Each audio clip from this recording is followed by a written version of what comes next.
పేర్ల రాములు గారికి, అలాగే పుస్తకాలని ఆవిష్కరించినటువంటి ధాన్యపు రాశిని ఆవిష్కరించిన సార్ సంగిశెట్టి శ్రీనివాస్ గారికి, అలాగే కాశిం సార్ గారికి, తొలి ప్రతిని అందుకున్నటువంటి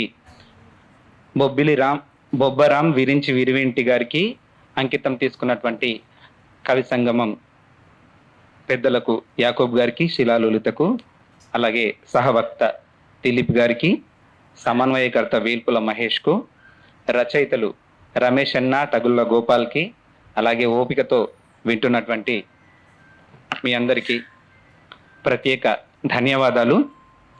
మా గోపాల్ మాటల్లో చెప్పాలంటే, కడుపు కుండలో ఆకలి పొగలు కమ్ముతుంటే మెదడు కిటికీలపై మాటల పక్షిని వాల్చాలంటే సాహసం అనే చెప్పాలి. ఇప్పుడు నా పరిస్థితి అట్లుంది. ఆకలి అవుతుంది ఒకవైపు, ధాన్యపు రాశిని విశ్లేషించమని, అది కూడా 10 నిమిషాల్లో ముగించమని అందరికి ఆకలి అవుతుంది అని నిబంధనలు ఉన్నందున నేను అతి తక్కువ సమయంలోనే పుస్తకం ముట్టుకోకుండానే నాకు తోచిన విషయాలన్నీ చెప్పాలని అనుకుంటున్నాను. విమర్శ అంటే తిట్టు అనే మొన్న ఫేస్బుక్లో మిత్రుడు నరేష్ కుమార్ సూఫీ ఒక పోస్ట్ పెట్టినప్పుడు బాధేసింది. ఒక రచయితకి ఫోన్ చేసి రచయిత బాగాలేదన్నప్పుడు వాడు ఏం ఫీల్ అవుతుంటాడో బాధపడి మళ్ళీ నేను ఎటువంటినో నేను ఎందుకు విమర్శించాల్సి వచ్చిందో అని మళ్ళీ తను ఎక్స్ప్లెయిన్ ఇచ్చుకోవాల్సి వచ్చిందనమాట. బాధేసింది. అంటే నీ కవిత్వం ఇట్లుంది, నీ రచన ఇట్లుంది అని ఒక కవికి చెప్పలేని రోజుల్లో ఉన్నాం. చెప్తే వాళ్ళు ఎలా ఫీల్ అవుతారు అని. నరేష్ చెప్పిన విధానం నాకు చాలా నచ్చింది. అయ్యా, మనం చేస్తుంది ఏదో అతీతమైనటువంటి పనులేం కాదు. ఒక మురికి కాలు అని నైపుణ్యం చేసేటటువంటి వ్యక్తి ఎట్లాంటి నైపుణ్యం కలిగి ఉన్నాడు, మనం కవిత్వం రాయటము, రచన చేయటం కూడా అట్లాంటిది అని చెప్పడం గుండెకి హత్తుకుందనమాట.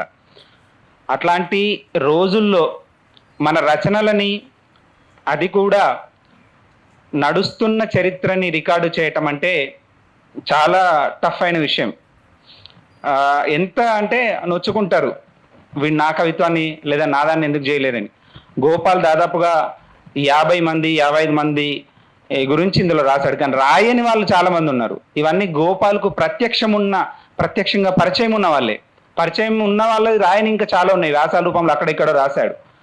నాకు తెలిసి మన సమాజంలో, ముఖ్యంగా చెప్పాలంటే తెలంగాణ సమాజంలో కవులని కలుపుతున్న, కవుల మీద కవి సంగమం లాగా ఉన్నవి క్రీస్తు శకం 10వ శతాబ్దం 9వ శతాబ్దం నుంచే ఉన్నవి అని అనుకోవచ్చు. అందుకే మల్లియ రేచన కవిజనాశ్రయం రాసింది కూడా కవులందరినీ కూర్చుండబెట్టుకొని వాళ్ళు ముచ్చటించుకునే చర్చనే పద్యాల రూపంలో రాసిండు. సాహిత్య చరిత్ర చదువుకుంటే తెలంగాణకు వచ్చిపోయినటువంటి తిక్కన కూడా ఉభయ కవి మిత్రుడు తిక్కన్న లాంటి ఒక వ్యక్తి దగ్గరికి వెళ్ళి కవిత్వం చెప్పి ప్రశంసించుకోవటం అప్పటి కవుల ఫ్యాషన్గా ఉండే. ఇట్లాంటి సమాజం నుంచి మనం వచ్చిన ప్రాచీన కాలంలో, ఆధునిక కాలంలో కూడా నేను రాసిన కవిత్వానికి గుర్తింపు ఎలా అనేది ఒక కోరుకున్న సందర్భాల్లో పెద్దలు సినారెడ్డి రెడ్డి లాంటి వాళ్ళు, కురుగంటి సీతారామాచార్యులు లాంటి వాళ్ళు, వీళ్ళందరూ అప్పటి తరం కవులని విశ్లేషిస్తూ రాశారు.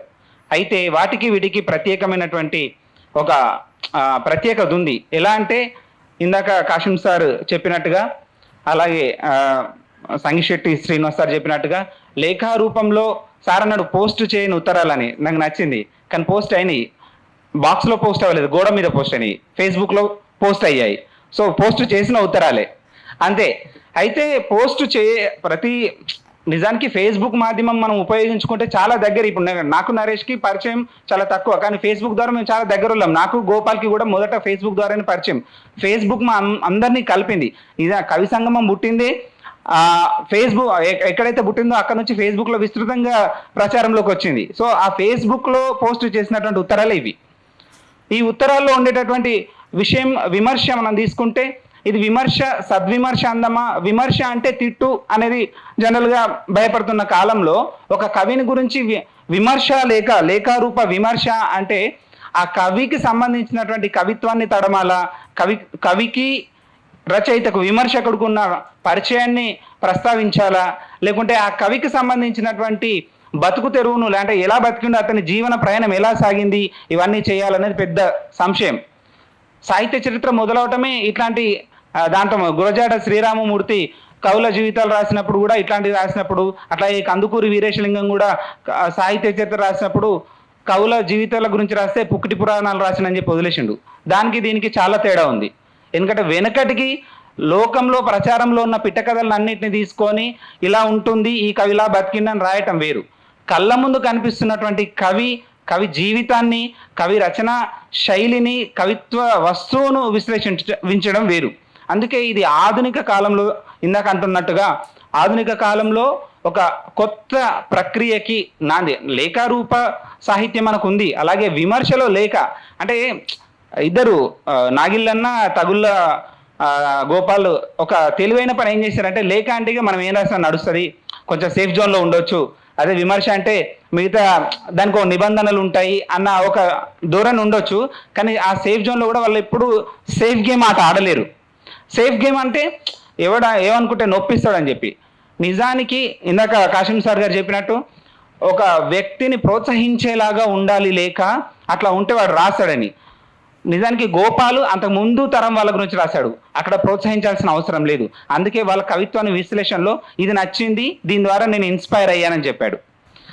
తన సమకాలీనుల్లో కొంచెం వయసు అటు ఇటుగా అన్న అక్క అని పిలిచిన వాళ్ళ గురించి కూడా విశ్లేషిస్తూ, ఇందులో మీ శిల్పం బాగుంది, మీరు క్రియాంత వాక్యాలు అవి కవిత్వమే అవ్వవు, కానీ అది కవిత్వం చేయటము అది మీకే సాధ్యమయ్యింది, ఇట్లాంటి ప్రతీకలు, ఇట్లాంటి మెటఫర్ వాడడం మీ వల్లే సాధ్యమైంది అని వాళ్ళ కవిత్వంలో స్పెషల్గా ఉన్న విషయాలను ప్రస్తావించండు. తనకన్నా చిన్న వాళ్ళని తమ్ముడు అని ప్రస్తావిస్తూ, తమ్ముడు ఇది చాలా బాగుంది, ఇంకా రాయాలి అన్నాడు. ఇక్కడ ఈ లేఖారూప విమర్శలో ఎప్పుడైతే గోపాల్ లేఖ రాయటం మొదలు పెడతాడో, చినవీరభద్రుడు గారు ముందు మాట రాస్తూ చాలా సాధికారత సాధించినటువంటి ముందు మాట రాశారు.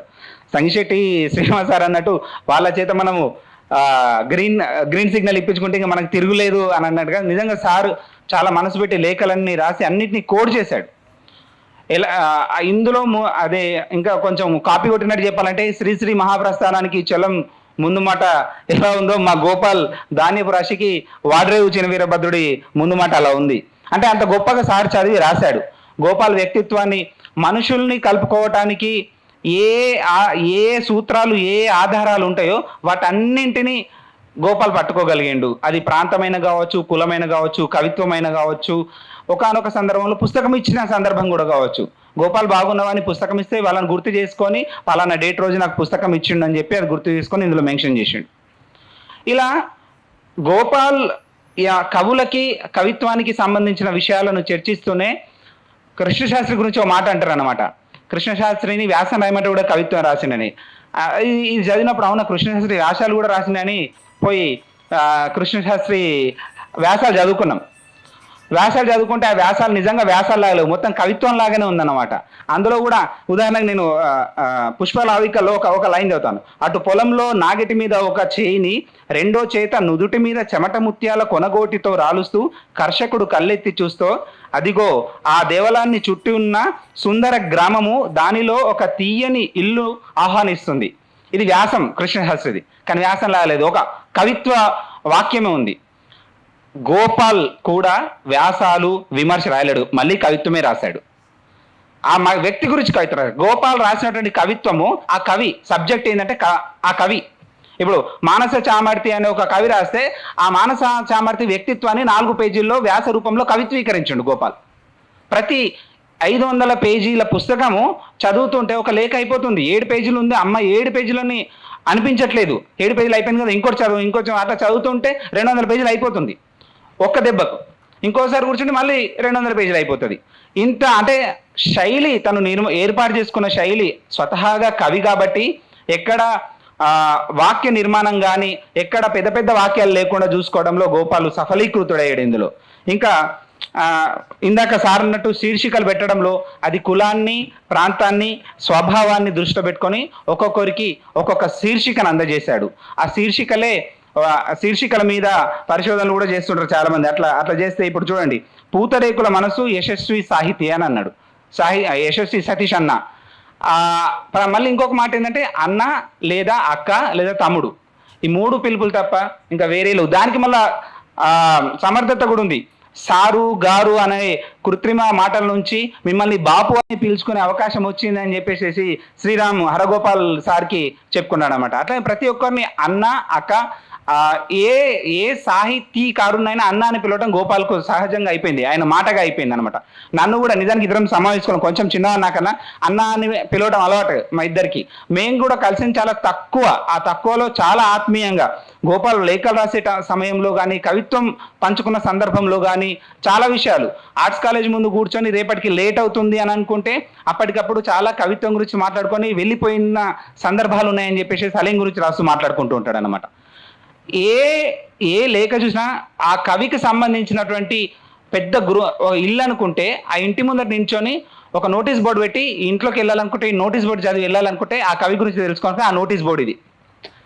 ఈ చదివితే సపోజ్ ఇందులో జిస్ట్ సారాంశం మొత్తం ఇందులో ఉంటుంది. ఆ కవి గురించి తెలుసుకోవాలనుకుంటే సంగిశెట్టి శ్రీనివాస్ అన్న గురించి తెలుసుకోవాలి, ఆ సార్ గురించి తెలుసుకోవాలనుకుంటే నాకు కొన్ని విషయాలు తెలియకపోతుండే. ఈ చదివిన తర్వాత సార్ ఇన్ని పుస్తకాలు వేశాడు, వాళ్ళ డేటా పక్కడబందీగా డేటా, వాళ్ళు ఎన్ని పుస్తకాలు వేశారు, ఏ పబ్లికేషన్ ద్వారా వచ్చింది, ఎప్పుడు వేశారు, ఎట్లా వేశారు, దాని ప్రత్యేకతలు చెప్తూనే డేటా చెప్పేసి ఊరుకోలేడు. వాటి వెనకాల ఉన్న కష్టం చెప్పాడు, వాటి వెనకాల ఉన్నటువంటి దాన్ని ఏమంటారు తీసుకొచ్చినటువంటి విధానం ఇవన్నీ తీసుకొచ్చాడు గోపాల్.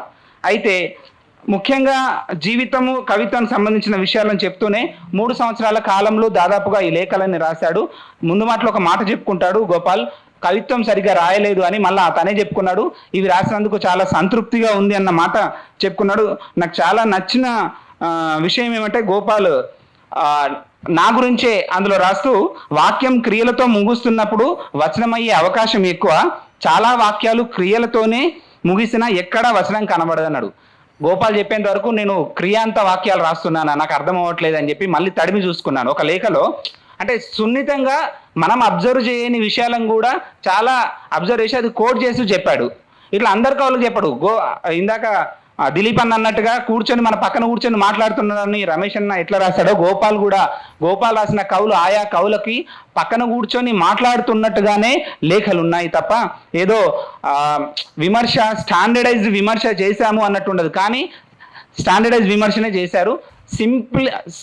సరళీకరించడం, సింప్లిఫై చేయడం చాలా కష్టము, కఠినంగా చెప్పడం చాలా ఈజీ, చిన్న వాక్యాలు రాయడం చాలా కష్టము, పోయిటరీ చేయడం ఇంకా కష్టము. వీటన్నింటినీ గోపాలు సాధించాడు, సాధికారత సాధించాడు. ఆ మధ్య కవిత్వంతో పాటు కథల్లోకి వెళ్ళాడు, ఇప్పుడు విమర్శలోకి వచ్చాడు. సో 3 ప్రక్రియలు సంపూర్ణంగా ముగించుకున్నాడు. ఇంకా నెక్స్ట్ పరిశోధనకి వెళ్తాడా, పాటలోకి వెళ్తాడా? పాట కూడా రాశాడు, ఆ మధ్య యూట్యూబ్లో కూడా పాట వచ్చింది. సో గీత రచయిత, కవి, కథకుడు, విమర్శకుడు, తర్వాత పరిశోధకుడు. ఇంకా నాకు 5,000 ఎలా అన్నాడు గోపాల్ కూడా 5,000 కాదు 10,000 లాగా ఉంటాడు. అలాగే నాకు చాలా నచ్చిన విషయం ఏంటంటే కవులని కలిపేటటువంటి ఒక కొత్త సంస్కృతిని గోపాలు రమేష్ అన్న తీసుకొచ్చారు. ఇందాక అన్నట్టుగానే చిన్న మాట అంటే నేను వచ్చుకున్న రోజుల్లో గోపాల్ నా గురించి రాస్తే బాగుండు అని ఫోన్లు చేసి మెసేజ్ పెట్టి గోపాల్ నెక్స్ట్ వీక్ నాదేమైనా ఉంటాయని గోపాల్ చెప్పేవాడు.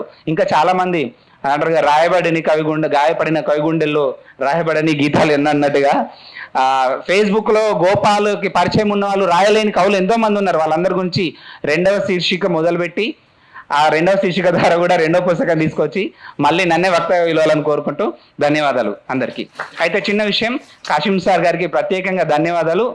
నేను నిరుద్యోగం ఉన్న సమయంలో ఉద్యోగం ప్రయత్నం చేస్తుంటే సారే ఇంటర్వ్యూగా ఉండి మంచి మార్కులు వేసి, అంటే మార్కు అంటే సారు నాలో సబ్జెక్ట్ని గురించి మంచి మార్కులు వేసి స్టేట్ 2nd ర్యాంక్ వచ్చేలా ప్రోత్సహించారు. అది జీవితంలో మర్చిపోలేను. నేను 4 మెతుకులు తింటున్నా అంటే మా గురువు గారు కాశీం సారే. ధన్యవాదాలు సార్. ధన్యవాదాలన్నా.